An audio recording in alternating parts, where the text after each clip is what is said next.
पानी के ऊपर बने बड़े बड़े ब्रिजेस की कंस्ट्रक्शन के दौरान इंजीनियर्स के लिए सबसे मुश्किल चैलेंज खुद पानी होता है। जेम टीवी की वीडियोस में एक बार फिर से खुशामदीद। नाजरीन, हम पता नहीं कितने ब्रिजेस के ऊपर से रोजाना गुजरते हैं, लेकिन हम में से ज्यादातर लोग इसमें छुपे कंस्ट्रक्शन के मास्टरपीस पर बिल्कुल भी ध्यान नहीं देते। ब्रिजेस की कंस्ट्रक्शन बिल्डिंग के मुकाबले में हद से ज्यादा मुश्किल होती है, क्योंकि बिल्डिंग्स का लोड तो स्टेबल रहता है, जबकि ब्रिजेस का लोड कभी भी एक जैसा नहीं रहता। ब्रिजेस को हर वक्त लाखों टन वजनी लोड बर्दाश्त करना पड़ता है, और वो भी ऐसा लोड जो एक जगह से दूसरी जगह मूव कर रहा हो।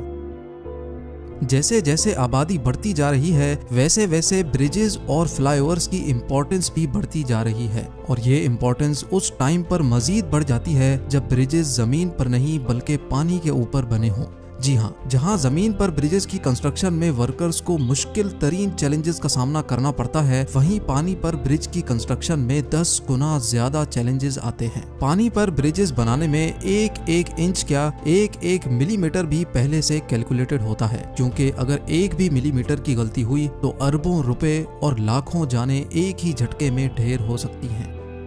चाहे घर की कंस्ट्रक्शन हो, बिल्डिंग्स की या फिर ब्रिजेस की, इन सब में एक चीज कॉमन है, और वो है इनकी फाउंडेशन। जैसे फाउंडेशन के बगैर कोई भी स्ट्रक्चर नहीं बन सकता, वैसे ही फाउंडेशन के बगैर ब्रिजेस की कंस्ट्रक्शन भी मुमकिन नहीं है। अब सवाल ये उठता है कि गहरे समंदर और दरिया पर बने ब्रिजेस की फाउंडेशन तो पानी के भी अंदर होती है, लेकिन पानी के अंदर ये फाउंडेशन आखिर बनाई कैसे जाती है? कैसे लहरों के नीचे अरबों लीटर पानी में ये काम अंजाम दिया जाता है, और समंदर के अंदर बनी फाउंडेशंस कैसे इतनी मजबूत होती हैं जो पानी और लहरों के प्रेशर में भी एकदम ब्रिज को मजबूती से पकड़े रखती हैं? ये सब आप जान सकेंगे आज की इस वीडियो में। पानी में कंस्ट्रक्शन करने के लिए इंजीनियर्स का सबसे पहला टास्क होता है पानी की गहराई देखना, और साथ साथ पानी के नीचे जो जमीन है उसके बारे में इंफॉर्मेशन कलेक्ट करना। पानी की गहराई कितनी है, पानी के नीचे जमीन पथरीली है या रेतीली, ये जानकारी हासिल करने के लिए प्रोफेशनल स्कूबा डाइवर्स समंदर के बॉटम तक जाते हैं, और कई हफ्तों तक सिर्फ इंफॉर्मेशन कलेक्शन का काम ही चलता रहता है। अगर पानी कम होगा तो फाउंडेशन की कंस्ट्रक्शन भी आसान होगी, लेकिन अगर पानी गहरा निकला तो वर्कर्स की जान को खतरा भी होगा, साथ साथ कंस्ट्रक्शन कॉस्ट और मेहनत दोनों 10 गुना ज्यादा बढ़ जाएंगी। इंफॉर्मेशन कलेक्शन के बाद जो फेज आता है वो सबसे ज्यादा इम्पोर्टेंट होता है कि आखिर अब स्ट्रक्चर बनाने के लिए पानी को इस जगह से कैसे हटाया जाए। जी हाँ, चाहे पानी कितना भी गहरा क्यों ना हो, जिस जगह फाउंडेशन बनानी होती है उस जगह से पानी हटाना पड़ता है, लेकिन इतना गहरा पानी आखिर हटाया कैसे जाए?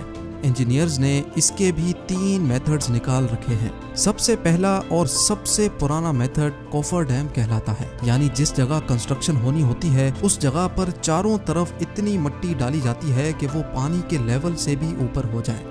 जब चारों साइड्स ब्लॉक हो जाती हैं तो बीच से पानी निकालकर उसको खुश्क कर लिया जाता है, जहां कंस्ट्रक्शन का काम अब आराम से किया जा सकता है। लेकिन ये इतना आसान भी नहीं होता। अक्सर ऐसा भी होता है कि साइड्स पर डाली गई मिट्टी नरम हो जाती है और पानी का प्रेशर डैम की वॉल को तोड़कर कंस्ट्रक्शन साइट में दाखिल हो जाता है, जिसकी वजह से वर्कर्स की जान को भी खतरा रहता है। इस मसले से निपटने के लिए कॉफर डैम मिट्टी से नहीं बल्कि लोहे की शीट से बनाया जाता है, यानी लोहे की शीट्स एक एक करके मशीन्स की मदद से पानी में डाली जाती हैं, जो एक मजबूत दीवार बन जाती है।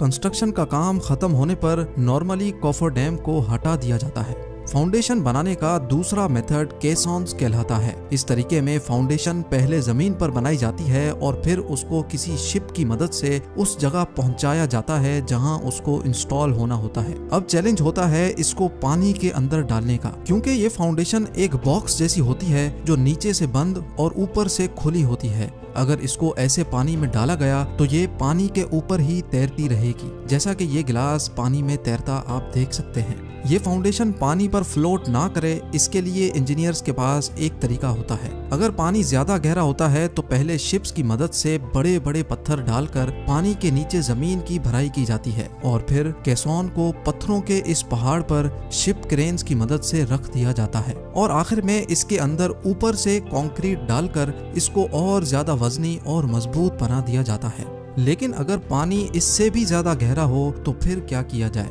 इसके लिए फाउंडेशन बनाने का तीसरा मेथड इस्तेमाल किया जाता है, जिसको बैटर्ड पाइल्स भी कहा जाता है। इस मेथड में लोहे के बड़े बड़े पाइप्स को शिप्स की मदद से कंस्ट्रक्शन साइट पे पहले ट्रांसपोर्ट किया जाता है। प्लान ये होता है कि पहले इन पाइप्स को पानी के नीचे जमीन में धंसाया जाए, लेकिन धंसाने का काम आखिर मुमकिन कैसे होगा?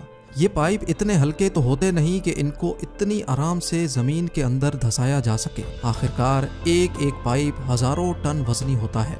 इसके लिए स्पेशल किस्म के बड़े बड़े हैमर्स शिप पर इंस्टॉल करके कंस्ट्रक्शन साइट पे मंगाए जाते हैं, जो इन पाइप्स को लगातार ठोक ठोक कर जमीन में इतना ज्यादा धंसा देते हैं कि अब बड़ी बड़ी लहरें हों या समंदरी तूफान, इन पाइप्स को 1 मिलीमीटर भी इधर से उधर नहीं कर सकते। अब पानी के बीचों बीच एक मजबूत और ठोस फाउंडेशन तैयार है, जिसके ऊपर ब्रिज की कंस्ट्रक्शन की जा सकती है।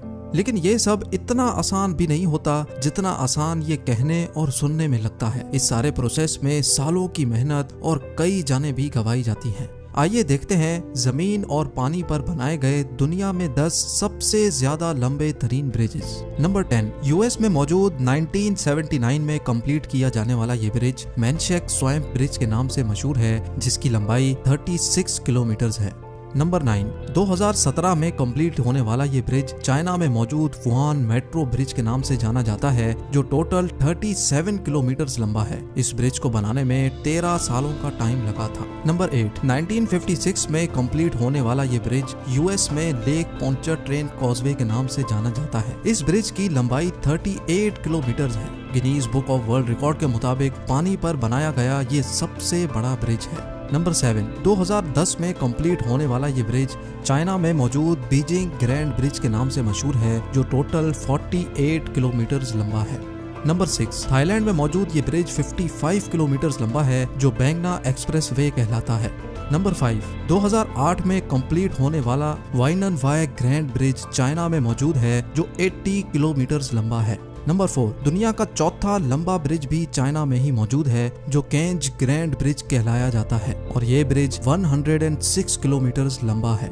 नंबर 3, सिर्फ 4 सालों में कंप्लीट होने वाला ये ब्रिज भी चाइना में मौजूद है, जो टियानजिन ग्रैंड ब्रिज के नाम से जाना जाता है। ये ब्रिज 114 किलोमीटर लंबा है। नंबर 2, दुनिया का दूसरा लंबा तरीन ब्रिज 157 किलोमीटर लंबा है, जो ताइवान में मौजूद चैंगवा वायडक्ट के नाम से मशहूर है।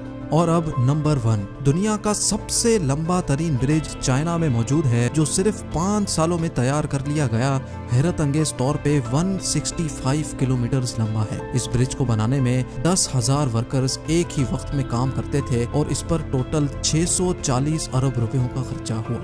उम्मीद है इस वीडियो से मिलने वाली जानकारी आप सिर्फ अपने आप तक ही नहीं रखेंगे। अगर वीडियो अच्छी लगी है तो इसको भरपूर लाइक करें और दोस्तों के साथ भी शेयर करें। आप लोगों के प्यार भरे कमेंट्स देने का बहुत बहुत शुक्रिया। मिलते हैं अगली शानदार वीडियो में।